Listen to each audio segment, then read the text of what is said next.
Jadi kalau kita bicara kembali ke poin kenapa Putin sampai melakukan itu, karena memang selama beberapa tahun belakangan ini terjadi intensifikasi diskusi di Ukraina, bahwa Ukraina sangat ingin untuk betul-betul dipercepatlah masuk ke NATO. Walaupun dia sudah berusaha sejak beberapa tahun lalu, udah 18 tahun katanya ya, berusaha untuk masuk ke NATO, application mereka nggak dapat respon nih. Tapi Amerika Serikat di bawah Biden itu mengayun, sepertinya memberi harapan baru bahwa ada kemungkinan Amerika Serikat akan mencoba mendukung. Nah, ada beberapa skenario yang mengatakan bahwa satu, Putin berusaha untuk menyerang Ukraina supaya Ukraina terbukti tidak mampu menjaga perbatasannya, bahwa Ukraina ternyata tidak mampu tidak punya persenjataan yang memadai, yang mumpuni untuk menjadi anggota NATO. Itu satu. Jadi hanya untuk membuktikan itu.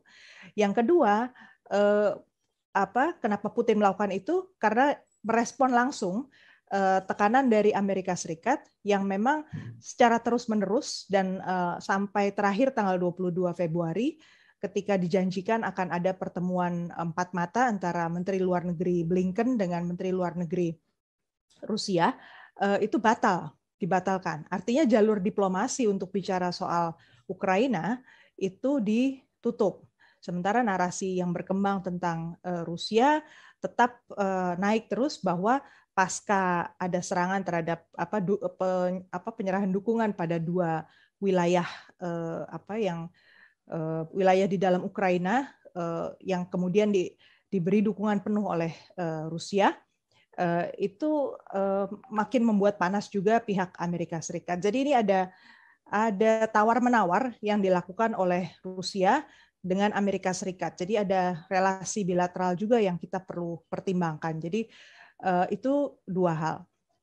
Dan kenapa timingnya menurut saya memang dia ingin tidak terduga ya, Putin. Kita lihat permainan Putin berarti ketika Amerika tidak siap, Amerika sebenarnya tidak dalam posisi untuk betul-betul menyerang Ukraina, kalaupun Rusia sampai masuk. Tetapi justru yang akan menjadi harus menanggung bebannya adalah Eropa gitu.